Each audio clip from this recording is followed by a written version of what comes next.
and welcome to the first video on multiplication and division. This is Mr. Jenkins, and I'm going to go through the slides with you today and then prepare you for the Wednesday's maths activity. So let's get started with a warm-up. So here you can see 4 questions on the board.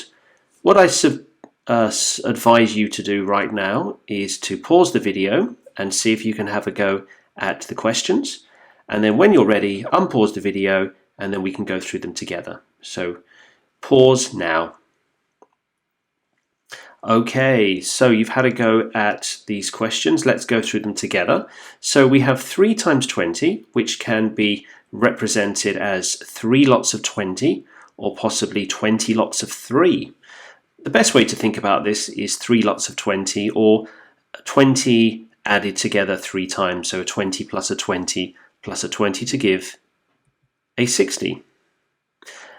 Question 2, 90 and one of the numbers is 4. What is the other number? The other number would be 90 because the number 94 has been split into its tens and its ones. Question number 3, 20 tens can be exchanged for a certain number of hundreds. It can be exchanged for 2 hundreds because 10 tens is 100. Therefore, 20 tens must be 200. 27 tens can be exchanged for 2 hundreds, as the previous question, and also for 7 tens, because if you exchange 27 tens, you will have 20 tens can be exchanged, leaving 7 tens left over, which cannot be exchanged. So today we are going to look at multiplication, and we are going to focus on 2 digits by a 1-digit multiplication. Let's start with a question like 3 times 27. How could we solve this question? Well, we can look at this in different ways. We can look at it as repeated addition. 27 added it to itself 3 times, because 3 lots of 27 is one way to represent this. We could also look at it as 27 lots of 3, where we're adding the number 3 27 times. Now, as I'm sure you can imagine, this would not be the best way to solve this question because you would need a lot of paper and a huge list of 27 threes going down the page. It can be solved, but it is not the most efficient way to solve this question. So let's think about how we can use other methods besides repeated addition. Well, to start off with, we could represent the question with place value counters. And you can see here the question has been represented with 2 tens and 7 ones. 2 tens is 20, 7 ones is 7, and that's been repeated 3 times. There's the second group of 27, and here is the third group of 27. And all we would do is simply to add them together. So what's happened here is that 27, out of those 3 lots of 27, they've been grouped together in groups of 10, and you can see the dotted blue rectangle around 10 of them. We can take those 10 and we can exchange them for a 10, and you can see they've been moved there, so now they've disappeared. But can we do it again? Are there another 10 ones? Well, yes, there are. There they are there. They can be exchanged for a 10 and regrouped into the tens column again. Are there any more tens or any more ones that we can regroup into the tens column? Well, there's only one left, but it is not enough to group them together into a group of 10 ones because there's only one of them. So we cannot do any more exchanging or regrouping. And now we can add them up. We have 1 10 and we have 1 1 and we have 8 tens, which makes 81.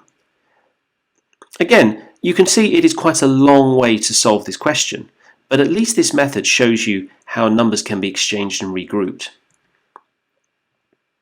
What about this question here? If you want to pause the video and have a go, please do so. And then we'll come back and have a look at it in a minute.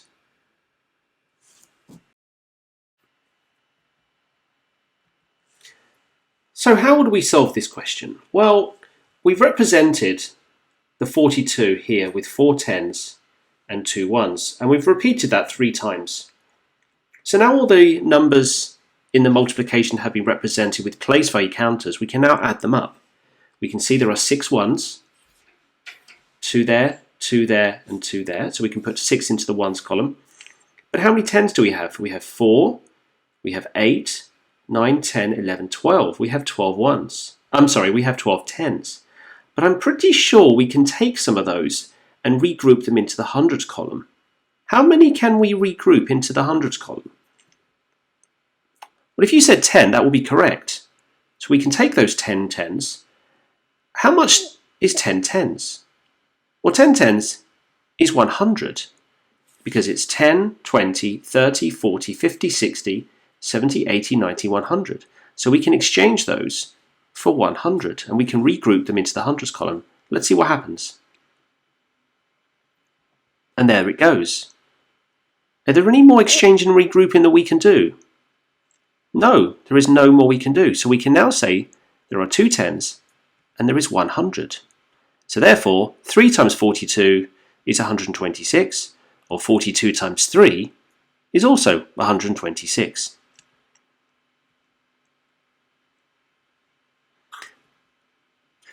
Let's move on to a more mathematical method, a more numerical method.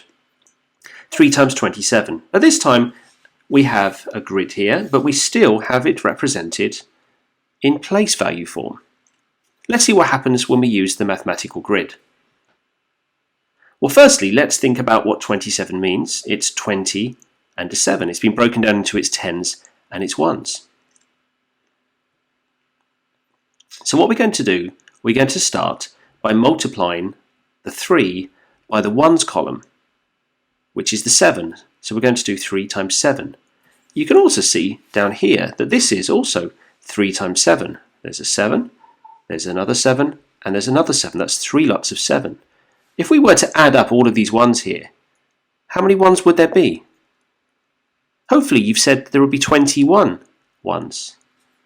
How can we write that 21 on our multiplication grid?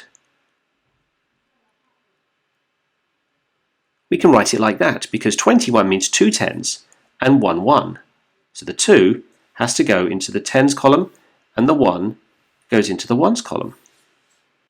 We also need to make sure that we are regrouping and exchanging correctly. If you notice down the bottom, 10 1s have been highlighted. They can be exchanged and regrouped into the 10s column. Watch how they disappear or exchanged for a yellow 10. Can we do it again? Yes, we can. There's another 10 1s. We can exchange those for another yellow 10 counter and place them into the 10s column. There they go.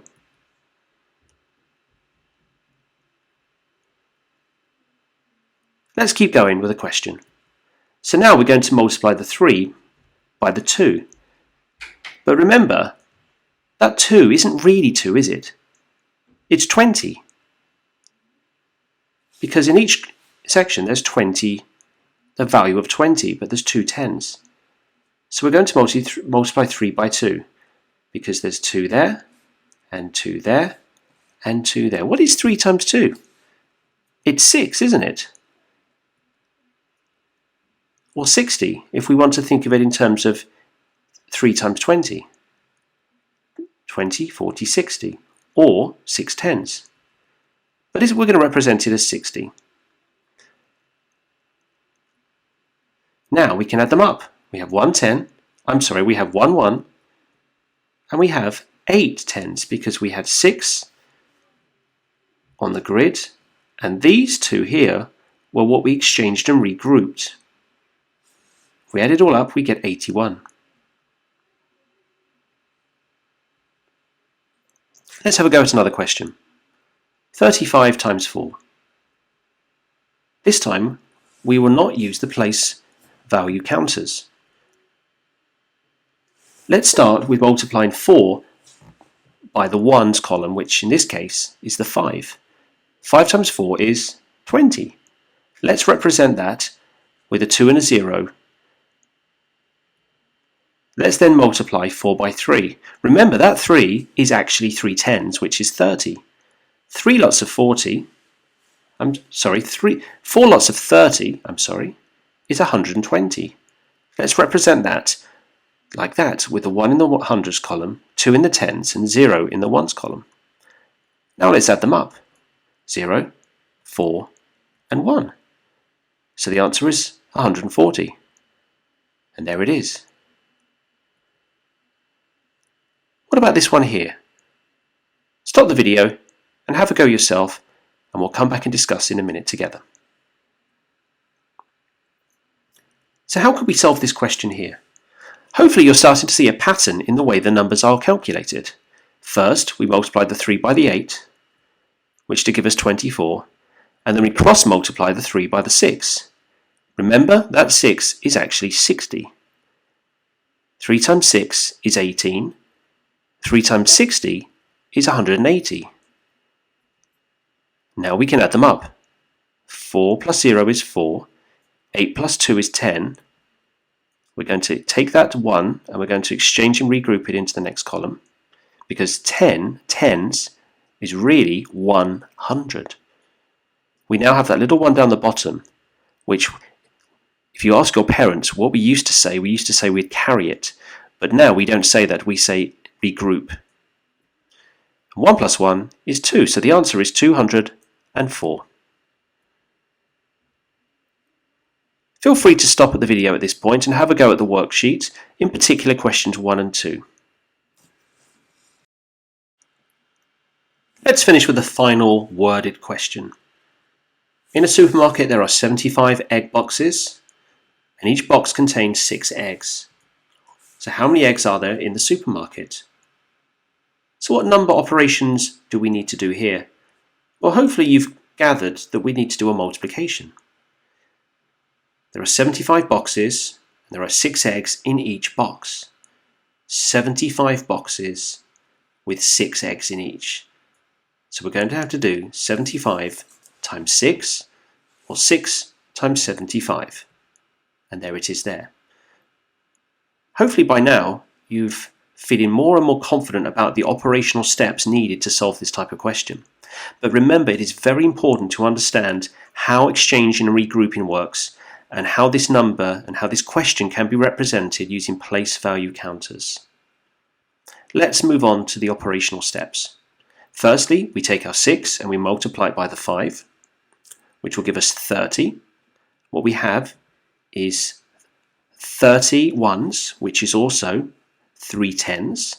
So those 30 ones are regrouped into the tens column, and we'll put the 3 down the bottom to give us 30. And now we're going to move on to the 6 times the 7, which, remember, that 7 is 7 tens.